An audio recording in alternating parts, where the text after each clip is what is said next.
Nobody on the observation deck could understand what they were looking at. The ship wasn't on any registry, didn't match any known design, and carried no transponder signal. It simply drifted out of the void silent, unhurried. Enormous. Commander Ralvin felt his throat tighten as the image sharpened on the holoscreen. The vessel was shaped like a blade, dark metal, drinking the starlight around it. "Is that a Deathworlder signature?" he whispered. Nobody answered. No one wanted to.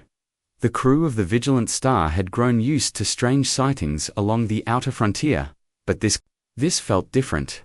The ship wasn't just large, it radiated presence, as if the void bent politely around it.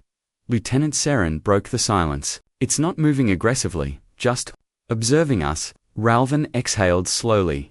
"Send a greeting signal. Standard peaceful protocol." Saren nodded and tapped the console. A few seconds passed. Then the unknown ship responded not with words, but with a short pulse of light that shimmered across its hull like a heartbeat. "What does that mean?" Saren murmured. "It means..." Ralvin paused, staring at the endless black around the intruder. "They know we see them." Across the deck, nervous tension grew. A young ensign kept wiping his palms on his uniform. Someone whispered a quiet prayer. The air felt too thin, as if the ship itself understood how small it truly was. Suddenly, the unknown vessel adjusted its orientations, low, deliberate, almost polite, as if bowing, and then a message finally came through. Only 3 words, translated automatically, requesting peaceful contact. Saren blinked. "That's human. The language is human." Ralvin's heart pounded. Humanity had vanished from the galactic stage generations ago. No one had seen them in a lifetime, yet here they were. One ship alone watching and something in Ralvin's instincts whispered that their arrival was not a coincidence, but the beginning of something vast. Every corridor on the Vigilant Star fell quiet as the mysterious ship sent a second message, this time an audio signal. It was faint, cracked by interference, but undeniably human. The bridge speakers hissed. Then a calm voice emerged, steady and strangely warm. "Unknown vessel. We come without harm. Please respond." Ralvin felt a shiver run down his spine. The last record of human contact was over 2 centuries old. They were myths, now stories told to children, warnings told to soldiers. Humans were unpredictable, brilliant, and terrifyingly hard to kill. Nobody expected them to return. Saren glanced at him. "We can't ignore that." "No," he said softly. "We can't." He tapped the console. "Human vessel. This is Commander Ralvin of the Vigilant Star.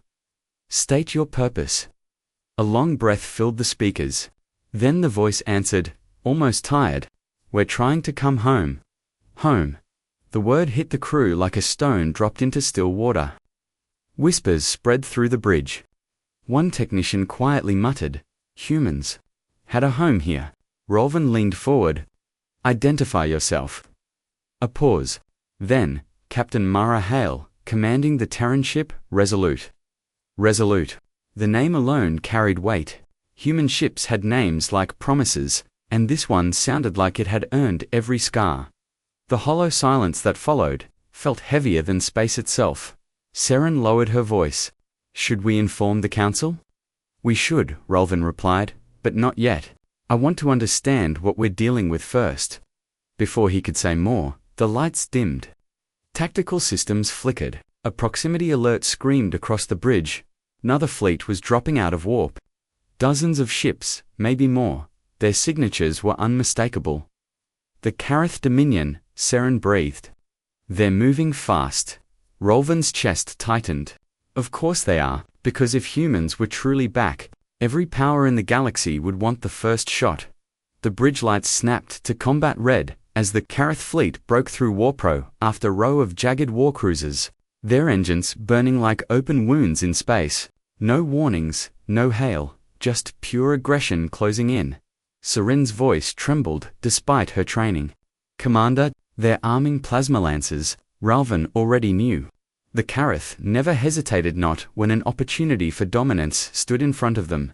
And a lone human ship, isolated and outnumbered, was exactly the kind of prey they adored. "Open a channel to the Resolute," he ordered. Static crackled. Then Captain Mara Hale's voice answered steady, unshaken. "We see them. You're surrounded," Ralvin warned.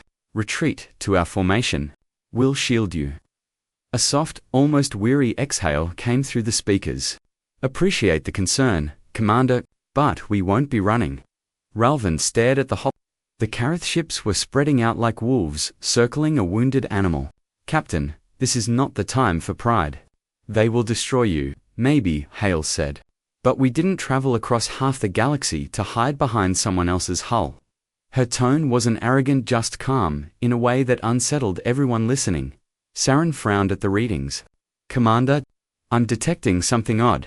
The human ship is low power, very low. Their engines are barely active." Ralvin's heart sank. "Captain, are you damaged?" A short silence followed. "Let's just say, we're not at full strength." That landed like ice water on the bridge. The Kareth fleet closed in, their formation tightening. Their flagship broadcast a message across all channels, a guttural, snarling voice. "Unknown vessel. Surrender your technology, or be torn apart." Hale didn't answer immediately. When she finally spoke, her voice was quiet. Almost sad. "We didn't come here to fight." Ralvin swallowed. "But you will. If they force you." Hale's reply came with a distant hum rising through the cums, like a machine waking from a long sleep. "Commander, humans don't start wars." A low vibration shook the vigilant star, "but we end them." The vibration grew stronger, subtle at first. Then spreading through the vigilant star like a heartbeat felt through metal walls. Ralvin leaned closer to the screen, watching the Resolute's hull as faint lines began to glow, tracing shapes that had been invisible moments before. Saren whispered, "Commander, their ship is waking up." One by one, dim lights flickered alive along the Resolute's spine, not bright, but controlled like a giant, stretching after a long sleep. The Kareth ships noticed immediately. Their formation wavered as their captains recalculated threat levels. The Kareth flagship barked a new transmission. "Human vessel, disable your systems." Last warning, but Hale didn't respond. Not with words. Instead, the Resolute shifted just a few degrees, barely enough to notice. But there was something intentional about it. Something steady and precise. "Why aren't they running?" Saren muttered. "They're outnumbered 20 to 1. Ralvin didn't answer. He was watching Hale's ship, the way one watches a predator breathe. Finally, Hale's voice came through, calm, steady, carrying a quiet determination that made the bridge fall silent. "Commander Ralvin, if this goes wrong, keep your people back.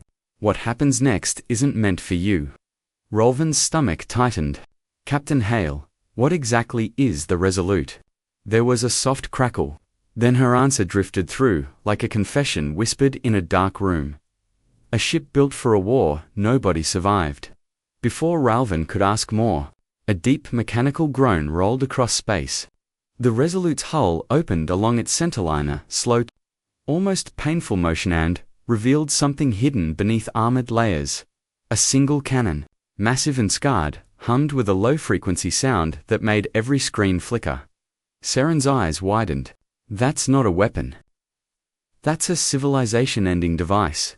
The Kareth fleet pulled back slightly, confused, afraid, and trying to mask both. Then Hale spoke again, her voice steady but carrying a weight that felt ancient. "We didn't want this. But we won't be hunted." The cannon's glow deepened. The galaxy held its breath. The glow inside the Resolute's cannon grew brighter slowly, almost reluctantly, like a storm gathering strength against its own will. Ralvin felt his pulse in his ears. Every instinct screamed at him to move his ship back. But he couldn't look away from the unfolding sight. Saren's fingers hovered above the controls. "Commander, if that cannon fires, the shockwave might hit us too." "I know," Ralvin said quietly. His voice didn't feel like his own. "But humans don't fire unless they must. That's what the old records said." "Records," Saren murmured. "Not truths."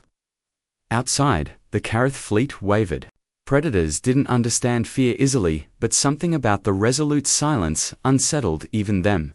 Their ships drifted in fractured lines, captains barking orders to hold formation. Though none sounded confident, a transmission burst from the Kareth flagship, full of snarling rage. Human ship, power down or be destroyed. Finally, Hale replied, her voice steady, almost heartbreakingly calm. You attacked first. You threatened us. I won't let you harm anyone else. Ralvin didn't understand the softness in her tone until he saw Hale wasn't angry. She was tired. A quiet, heavy tiredness that came from losing too much, fighting too long. Saren, Ralvin whispered. This isn't a warship. Saren shot him a confused look. Commander, look at it. Of course it is. He swallowed. No, it's a survivor. Before she could respond, the cannon reached full charge. The light collapsed inward, forming a single pointer star pulled into a needle's tip. Space trembled. The Kareth fired first. Dozens of lancers streaked toward the Resolute. And then everything turned white. But it wasn't an explosion. It was silence, pure, absolute silence, followed by a shockwave that rippled outward like a frozen ripple of light. Every Kareth weapon disintegrated mid-flight, melting into drifting sparks. Saren gasped. It neutralized the attack. Ralvin leaned forward, stunned. No, it rewrote it. The galaxy had seen weapons before, but never something like this. The blinding light faded slowly, dissolving into a soft shimmer that drifted across the battlefield like falling dust. The Kareth ships, once aggressive, loud, hungry for blood, floated, motionless. Their engines flickered weakly, weapons powerless. As if the universe itself had pressed a quiet hand against them. Saren stared at her console, barely breathing. Commander, the Kareth fleet isn't destroyed. It's being disarmed. Every weapon, every reactor, frozen. Ralvin didn't answer. His eyes were fixed on the Resolute, still silent, still wounded looking, its cannon dimming as though exhausted. A ship built for war. Yet choosing restraint, a transmission crackled. Commander, Ralvin Hale said, her voice soft, frayed at the edges. We're Pangaea stable, but the cannon drained almost everything we had left. You saved us, Ralvin replied. You saved everyone. There was a pause. A long one. I didn't want to kill them. Not again. Humans. We've seen too many endings. Ralvin felt something tighten in his throat. The myths had painted humans as monsters, as relentless soldiers carved from fire and stubbornness. But the voice on the other end wasn't a monster. She was a survivor trying to prevent another tragedy. The Kareth flagship finally sent a message not of defiance, but confusion and fear. What? What are you? Hale didn't reply with threats. Just for quiet words, something you should respect.